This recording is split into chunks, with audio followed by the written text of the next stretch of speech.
Les amis, aujourd'hui nous vous emmenons explorer l'épave d'un navire corsaire, l'Arabe. C'est parti! Lancée à Saint-Malo pour le compte de l'armateur malouin nommé Tréféguin, la corvette Jean Bart portait 20 canons et servait comme navire corsaire le long des côtes de France. Le Jean Bart est ensuite vendu à la Jeune République française en frimaire en deux, c'est-à-dire en novembre 1793. Mais le 19 mars 1795, elle est prise par 2 frégates anglaises aux Trocades dans la Manche et incorporée à la Royal Navy. Elle devient alors le HMS Arabe. Le 10 juin 1796, à 22h30, alors que la brume est épaisse au sud des Glénans, l'équipage ne peut distinguer une roche isolée des ruellos. Et c'est le choc. En moins d'une demi-heure, le navire se remplit d'eau et coule par l'arrière. Seule la proue restait visible au milieu des roches. Le capitaine Seymour, commandant de l'Arabe, disparaît avec son navire. Des bateaux de pêche viennent au secours des naufragés et les évacuent sur l'île de Pinfret, à environ 1 mille de là.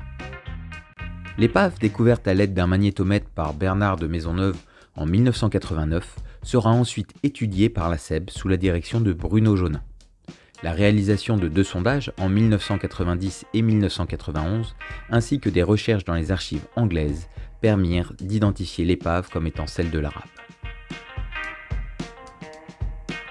À notre connaissance, cette épave n'a pas été plongée depuis des années, donc nous ne savons pas exactement ce que nous allons trouver. Tout ce que nous avons en notre possession, c'est le point GPS du site et les rapports de sondage effectués au début des années 90. Pourtant, au milieu des roches recouvertes de laminaires, on repère rapidement des canons en fonte.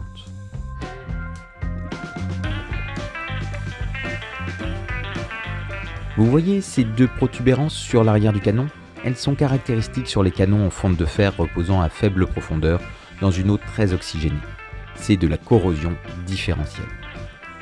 En effet, le fer réagit avec le dioxygène et l'eau pour former de la rouille rougeâtre qui constitue une couche poreuse. Cette dernière laisse passer l'eau et l'air qui peuvent continuer à réagir avec le fer tant que celui-ci n'a pas été transformé complètement en rouille. Un objet en fer se corrode donc en profondeur, il peut même disparaître complètement. Quand on parle de corrosion différentielle, cela implique que le canon agit comme une pile de corrosion, constituée à la fois d'une zone d'oxydation cathodique sur laquelle on verra se former une excroissance de rouille, et d'une zone de réduction anodique qui creusera le métal en profondeur. Le courant électrique circule entre ces 2 zones par voie électrolytique dans le métal et par voie ionique dans le milieu aqueux. Certaines zones de la pièce, comme par exemple la chambre de ce canon, sont sujettes préférentiellement à l'oxydation du métal. La cause, c'est l'hétérogénéité dans ce canon formé pourtant d'un seul et même métal. En effet, les contraintes produites lors de son usinage ou de son utilisation modifient la structure microscopique du métal à certains endroits. C'est le phénomène d'écrouissage qui modifie le potentiel d'oxydoréduction de la surface. Les zones ayant subi de fortes contraintes mécaniques, comme la chambre, où se produit l'explosion de la poudre, forment alors l'anode de cette pile de corrosion. Vous pouvez voir ici des cerclages en cuivre de barils de poudre.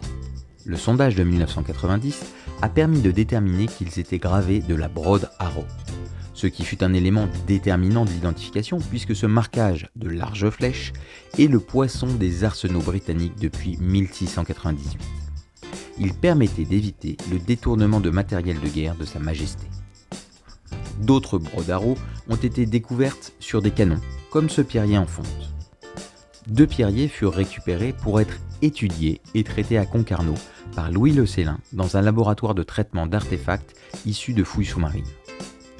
Outre le Broad Arrow, on observe également des chiffres présents sur ce canon. Ils indiquent le poids du canon dans une ancienne mesure anglaise que l'on pourrait traduire par le quintal. Un quintal pesant 112 livres, l'écriture se lit un peu à la façon des chiffres romains. Le premier chiffre était mentionné en quintal, puis le second en quart de quintal, et enfin le troisième en livres.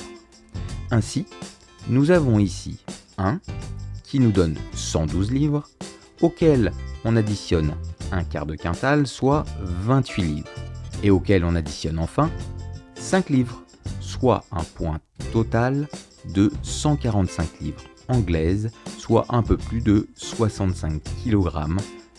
Pas mal quand même pour un pierrier. Chose assez étonnante, on retrouve même des brodes haro sur les clous de doublage en cuivre. D'ailleurs, le doublage en cuivre de la coque est un élément intéressant pour la datation, puisque cette technique de protection de la coque fit son apparition vers 1779. Et à ce sujet, je vous conseille d'aller voir la vidéo sur la Calliope. Je vous mets un lien juste en haut. Remontons la faille pour voir un petit peu ce qui s'y trouve plus haut. Ah voilà, d'autres canons.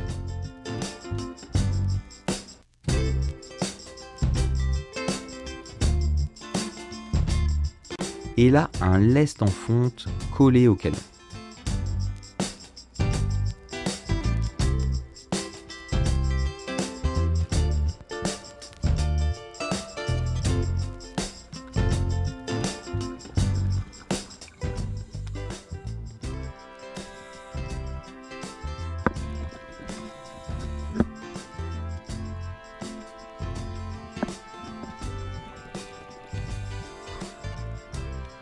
Ah, et voici enfin le centre du gisement.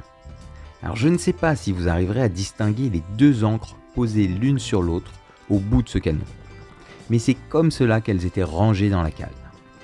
La plupart des navires emmenaient plusieurs ancres à bord, et elles n'avaient pas toutes le même usage. De l'autre côté, ce sera certainement plus visible pour vous.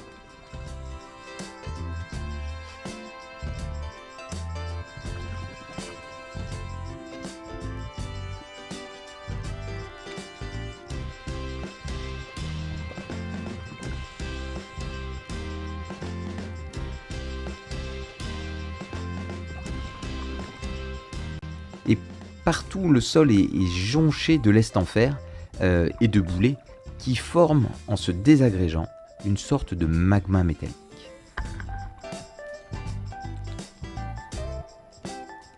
Oui, bon bah celle-là, elle n'est pas d'époque, vous vous en doutez. C'est notre mouillage, bien positionné d'ailleurs, juste au pied de l'ancre principale du navire qui repose verticalement dans une faille de roche.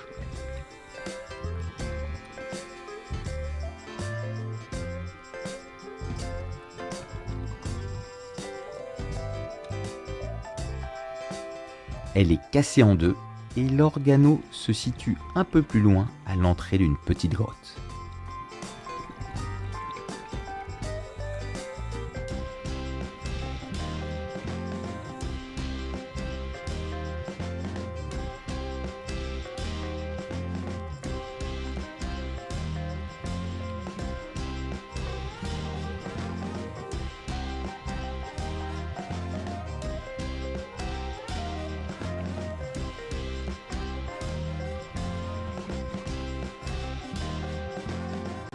Si cette plongée sur un navire corsaire du 18e vous a plu, un petit pouce vers la surface nous ferait vraiment plaisir. Et pour ne rien rater de nos prochaines immersions et recherches, n'oubliez pas de vous abonner. C'est gratuit et ça nous motive à continuer. Au nom de la SAM, merci et à très vite.